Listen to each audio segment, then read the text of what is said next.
Hello friends, कैसे हैं आप लोग। आई होप आप अपनी लाइफ में मस्त होंगे, तंदुरुस्त होंगे, ज़बरदस्त होंगे। तो चलिए आज इस वीडियो में बात करते हैं कि प्रेगनेंसी में बार बार यूरिन जाने की प्रॉब्लम क्यों होती है और इससे हमें क्या, हमारे लिए ये जानना ज़रूरी है कि अगर ये बार बार प्रॉब्लम हो रही है तो इसके कुछ क्लॉज हो सकते हैं। तो स्टार्ट करते हैं कि यूरिन हमें बार बार क्यों लगती है प्रेगनेंसी में।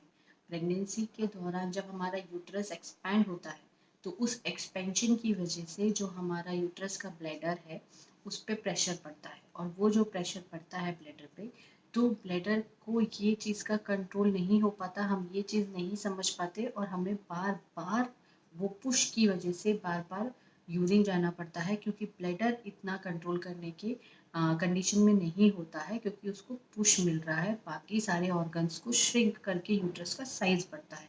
तो ये तो बात हो गई कि हम बार बार यूरिन क्यों जाते हैं, क्योंकि हमारा ब्लैडर कंट्रोल नहीं कर रहा और हमको बार बार सिग्नल आता है कि आपको यूरिन जाना है। अब बार बार यूरिन जाने में कोई प्रॉब्लम नहीं है। अब यहाँ पे आपको आपका हाइजीन कैसे मेंटेन करना है ताकि आप कोई इन्फेक्शन का शिकायत ना हो जाए, और अगर इन्फेक्शन है तो उससे हमें कैसे पता चलना है और उसका क्या क्यों है, इस पे बात करते हैं।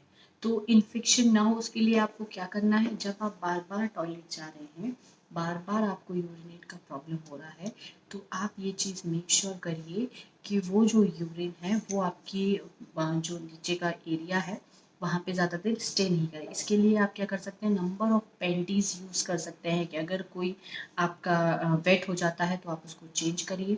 तो आप ऐसे 3-4 अपने लिए एक इकट्ठा वहाँ पे रख लीजिए बाथरूम में, ताकि आप टाइम टू टाइम उसको चेंज करते रहे, तो इससे आपका अच्छे से जो हाइजीन है वो मेंटेन होगा, कोई भी यूटीआई के शिकार आप नहीं होंगे। अब बात करते हैं कैसे पता चलेगा कि मैं बार बार यूरिन जा रही हूँ और मुझे इन्फेक्शन भी है। तो इस केस में जब आप यूरिनेट कर रहे हो, अगर आपको कोई जलन महसूस हो रही है या जो हमारा यूरिन का कलर है उसमें कुछ रेड दिख रहा है, आपको कुछ ब्राउन सब्सटेंस दिख रहा है, या बहुत ज़्यादा हमको जलन हो रही है, तो ये एक इंडिकेशन है कि शायद आपको यूटीआई का शिकार आप है।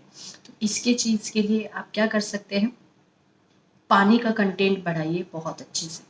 जब आप पानी का कंटेंट अच्छे से बढ़ाएंगे तो ये प्रॉब्लम बहुत हद तक कम हो जाएगी।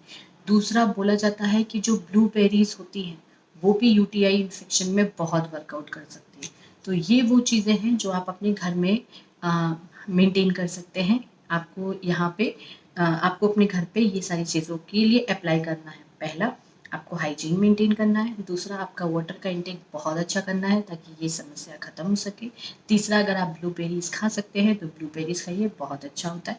चौथा, अगर इस चीज़ से भी आपको नहीं आराम मिल रहा है, अगर आप देख रहे हो कि आपका बढ़ रहा है, तो बिल्कुल बिना देरी करते हुए आप डॉक्टर के पास जाइए, क्योंकि प्रेगनेंसी में यूटीआई का इन्फेक्शन खतरनाक हो सकता है, क्योंकि ये सीधा आपके यूट्रस के थ्रू आपके बेबी के तक जा सकता है। तो बेबी को नुकसान नहीं हो, इट्स बेटर कि अगर आपको थोड़ा भी इंडिकेशंस लग रहा है तो ये चीज़ें फॉलो करने के साथ इमीडिएटली अपने डॉक्टर की हेल्प लीजिए और इस चीज़ को सॉर्ट आउट करिए। आई होप मेरी वीडियो से आपको थोड़ी सी इन्फॉर्मेशन मिली होगी। अगर मेरी वीडियो आपको अच्छी लगती है तो thanks for watching, like and subscribe.